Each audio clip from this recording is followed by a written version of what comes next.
Look at that tombstone. Pretty cheerful. Who bears the cross shall wear the crown. Wilfred Butler. My grandfather. Oh.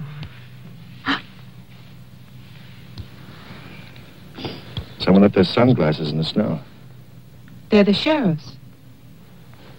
My lawyer's missing. So is the sheriff. You get strange phone calls. And now someone's fascinated by my grandfather's grave. Let's get out of here. You still want to go to my house? Yes. But I don't want to go alone. Listen. I'm not nervous. Well, of course you're not. Oh, it's the cold. I'm shaking from it. Let's get out of here. Okay. We'll get help in town. It's 10 minutes drive. Deputy's not here, but Tolman is. Who's Tolman? Come on, you'll see.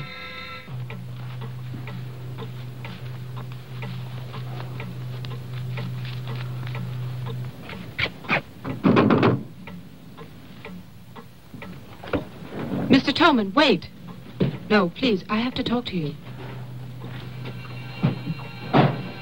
I'm sorry. This is Jeffrey Butler. He's the one who's selling the house. He can't get inside the place. And my father's gone to Wilton. So we wondered...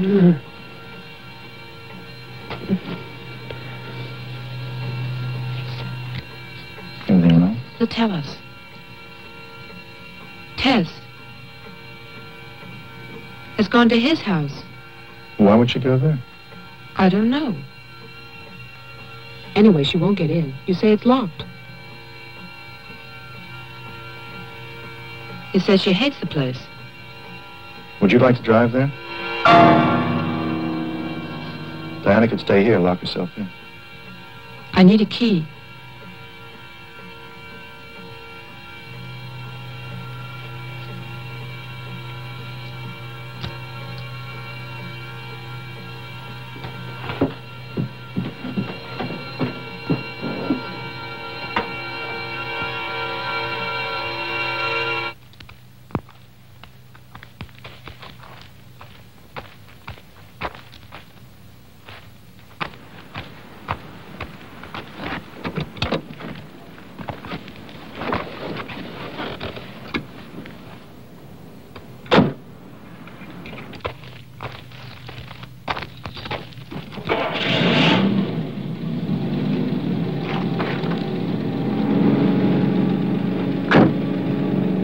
This isn't my house.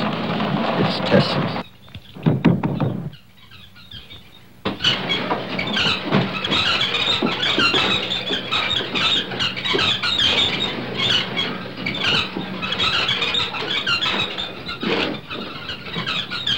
Well, Tess isn't here. Are you satisfied? She must have gone to my place. Well, why wouldn't she go there? She hates it. Maybe she went to see the woman who's there. Someone called the mayor's house before. Said she'd be waiting.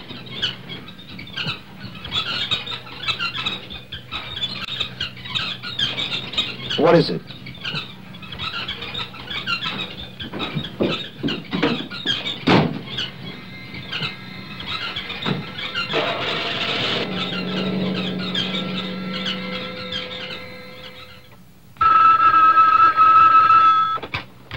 Hello, Jeff?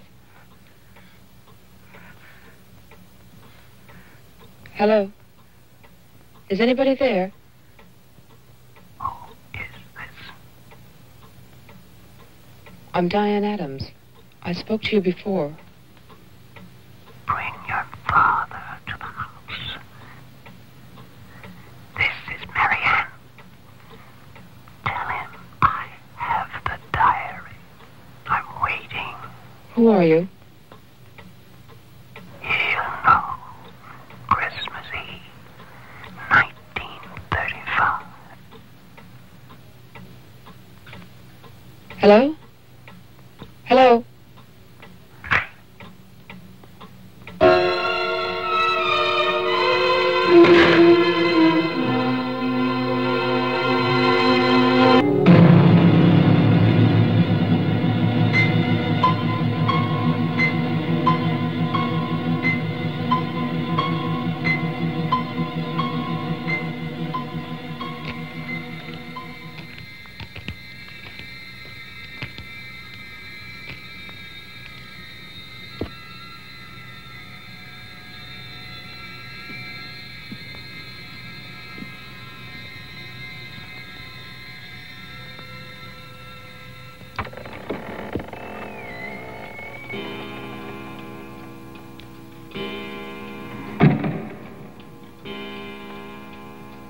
Sheriff, I saw your car.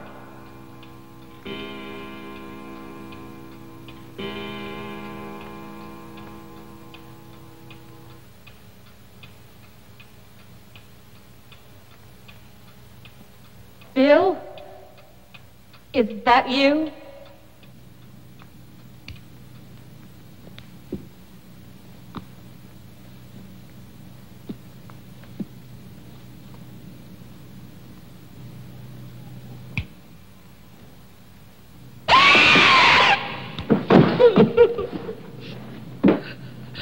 Tess, you can't see me, but I can see you. Oh, yes, I remember that face. You're older now, and fatter, but still, Tess. And you're frightened, aren't you? Don't be afraid. I want to help you. Take my hand. Take it, Tess.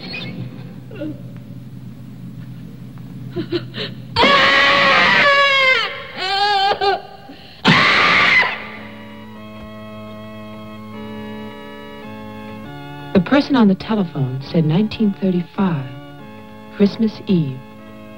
But that's not the beginning. In 1927, Butler House was restored by Wilfred Butler. After that, I find social notes, parties, nothing special. Then, in 1930, Butler's wife, Catherine, dies of tuberculosis. In August 1933, it starts. Wilfred Butler's daughter is cruelly attacked and raped. Her name is Mary Ann, the same name as the caller who left those messages tonight. She's 15 then. On May 2nd, 1934, Mary Ann Butler gives birth to a son, Jeffrey Butler. Jeff. Early in 1935, Butler House is turned over to a Dr. Robinson as an asylum for mental patients. And then Butler goes on to say that he has committed his own daughter. Mary Ann will live at the asylum. There's no end to this story. It's been carefully cut out of all the papers. Why would Tillman do that?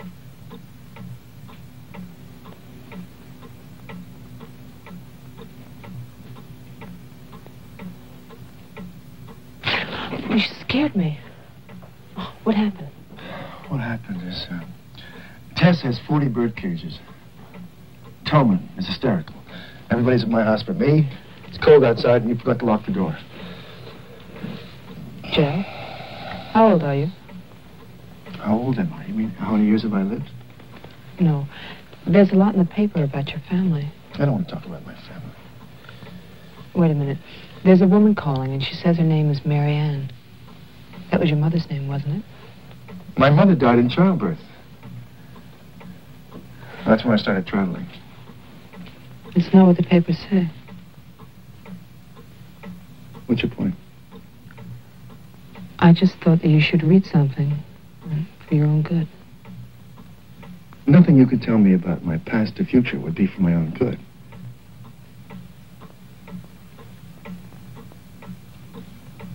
Where is the paper?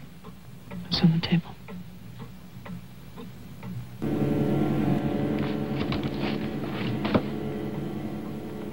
It's so stupid to lie. I missed the whole event. Jeff, maybe your mother's still alive. Maybe she's waiting for you at the house. I don't know.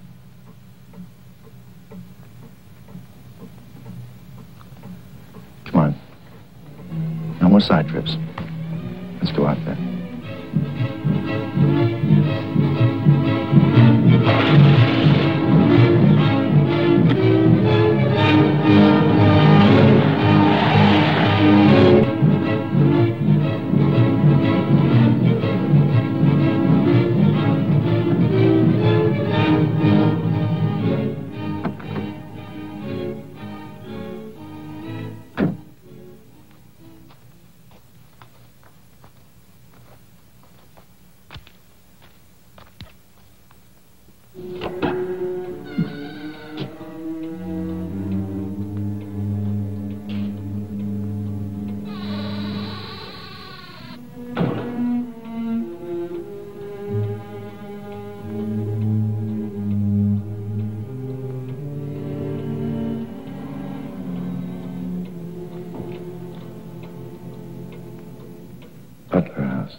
Everyone's here, even your daughter.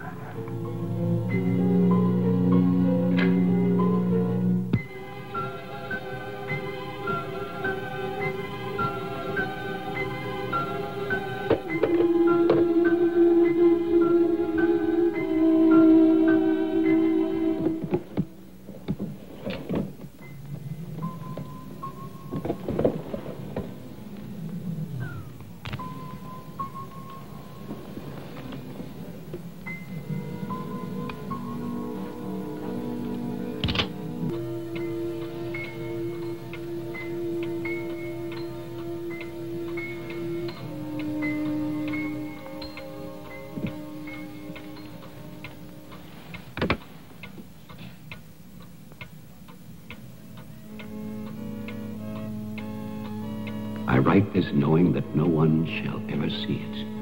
Not my beloved daughter, or even my grandson, Jeffrey. I write for myself in the hope of forgiveness, if that is still possible. And I write for you, Marianne, whose youth and innocence I have destroyed. By 1935, the doctors had treated my daughter for a year. I had believed they could cure her. The child, Jeffrey, was taken from us and sent to California. I turned my house into an asylum. I brought doctors to live there. I welcomed other patients. Useless. All of it. I remembered what she had been. There was never a lovelier, happier child.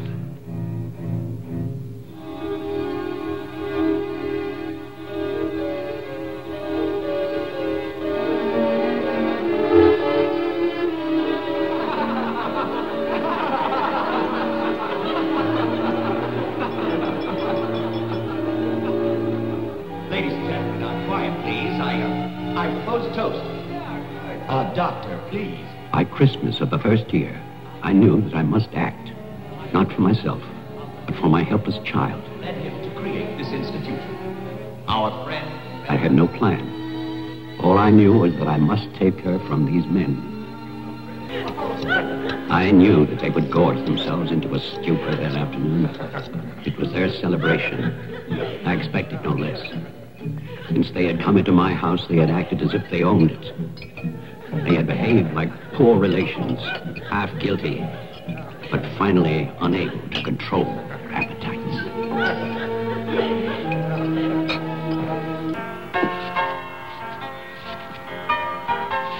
After dinner, they danced and drank as they usually did. All the time, Robinson would smile and reassure me. They expected me to believe, because I had no choice. Wilfred, trust me. He really believed Marianne would be well. He saw a light. There is a light at the end of a long tunnel. Stay here, Doctor. I'll get more champagne. He was ready. I knew it. Drunk and fat and full of his own importance. I left then.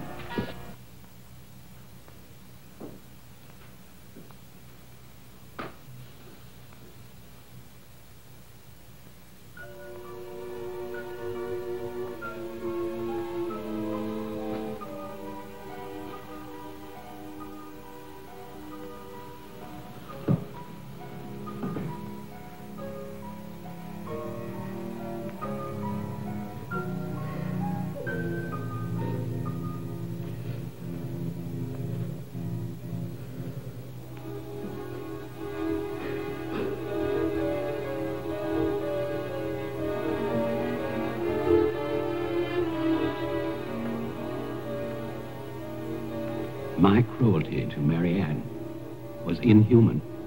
I know that. I had loved her. I had fathered our child, Jeffrey. I had brought her to this. But I swear that on that afternoon, all I wanted was to save my child.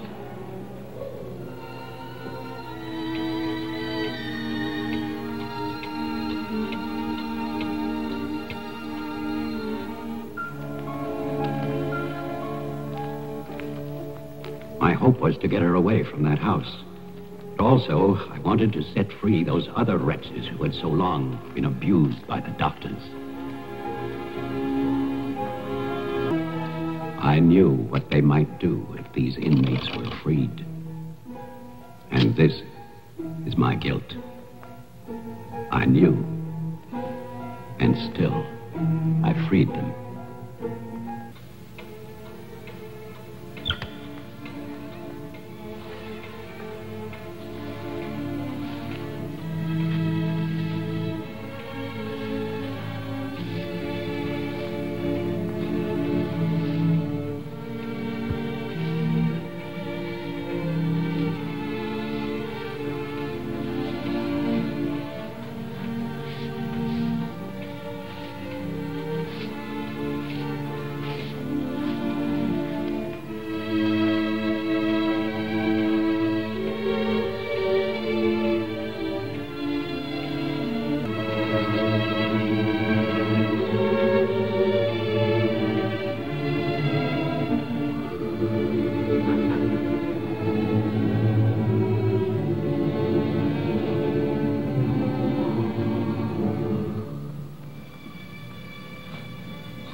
The inmates started for the house. I went to get our car to take Marianne away.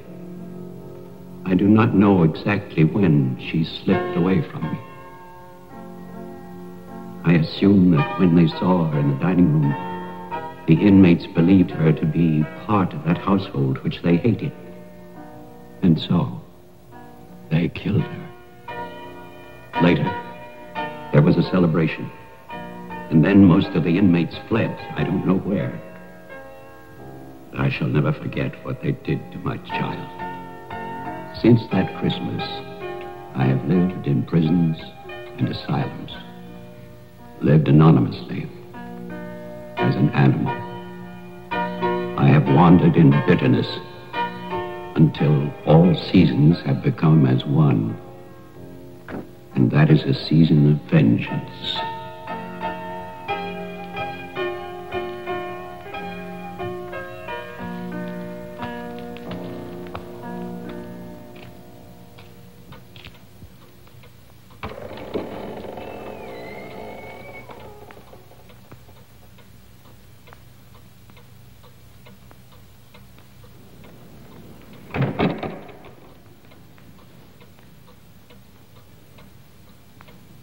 Jeff.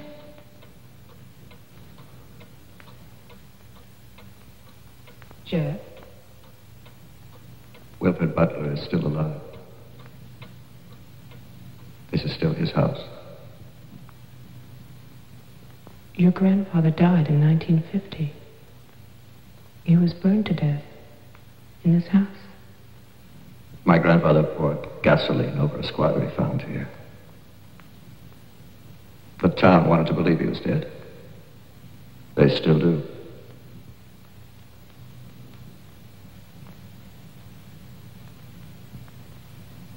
This house was an asylum. There was a massacre by the inmates. Tess, Tolman, the sheriff. Your father. No. All inmates. They killed my mother in this room.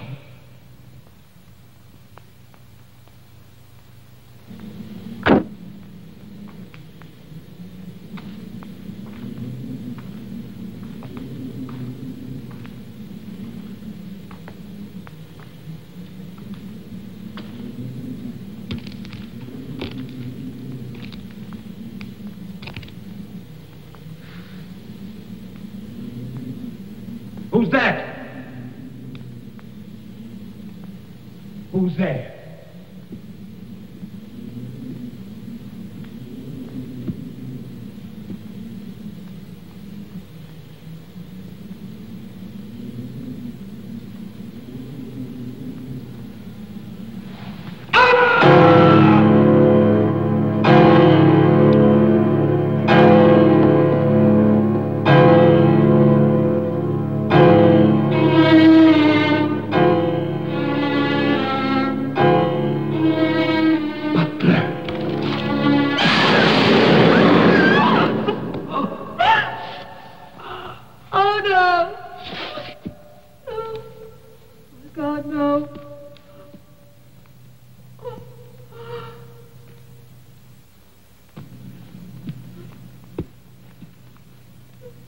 Daddy?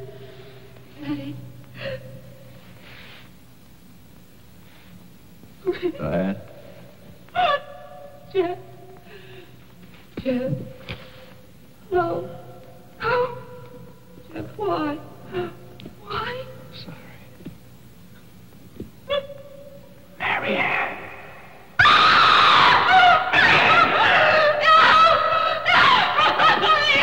Don't run away. Don't. I'm your father. Don't be afraid. I won't hurt you. Please. It's all right. I won't hurt you. I need you. I waited for you. Please. Please.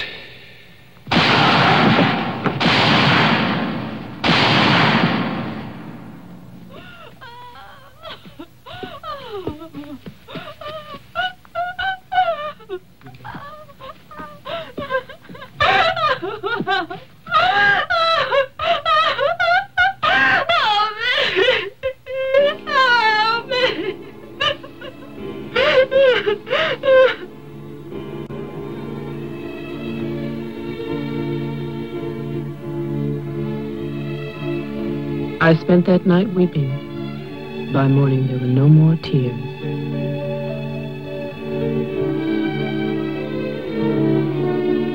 I know that my father and Jeffrey both thought they were shooting at killers, but they were simply the last victims in that house of victims.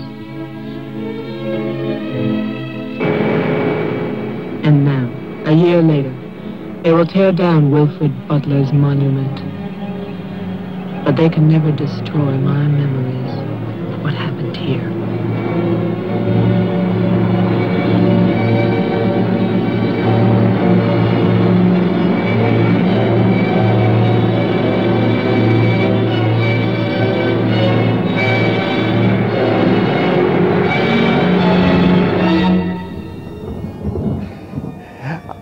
I hope you enjoyed our movie Silent Night, Bloody Night on Creature Feature. We're going to wrap things up here with some more gifts suggested by my Facebook friends. Don Blazer commented Lady Gaga should get some meat tenderizer for her dress. Mike Palenti said for Rick Perry, a severed head, some poles, so he can get a head in the polls. And, what was that third thing? Yeah, okay. Andrew Coslow says, give Rick Perry an appointment with the shrink to have his meds adjusted. Okay. Rob Schrab says, if he doesn't have a copy already, give Ashton a Kutcher in the Rye. Okay. Paulzilla Knight, I'd give Ashton Kutcher a Best Divorce Lawyer. Ashton might get How I Met Your Mother, the complete Season 6 DVD from Saucy Randy Manos. Jason Harshman says that Herman Cain, we should send Herman Cain someone to tell him that running the 5th rated pizza chain is nothing like running a country. Mayor McCheese has more political experience. Whoa. Jerry Wolfman Ball, I would get Herman Cain. Oh, I like this one. I would get Herman Cain, Milwaukee County Executive Chris Abel for a running mate. Then place the 999 plan in the lakeshore for the mirror effect of 666. Just think, Cain and Abel 2012 666. They'd be a shoo-in for the year of destruction. Staying with Cain, a blow-up doll from Sue Dietzman. He can make her do whatever he wants. She won't tell a soul, and he can make her disappear and won't get into trouble. Hee hee. How about getting Herman Cain a gift certificate to Pizza Hut? Barack Obama. Give Barack Obama Herman Cain as an opponent for 2012 on the Obama solid vertebrae, and we'll call it a morning. That was the only comments we had about the president. Interesting.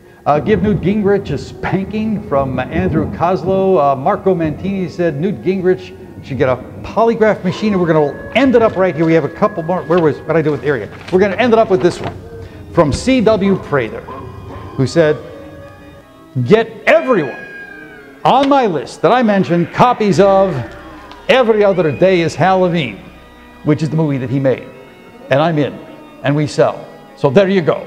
So that thank you for being with us. Go buy one. Go give presents to these folks. And we'll see you next time on Creature Feature, the weekly web program. Fruitcakes to all? No, they'll be putting fruitcakes down. Give them all life. Give them a life.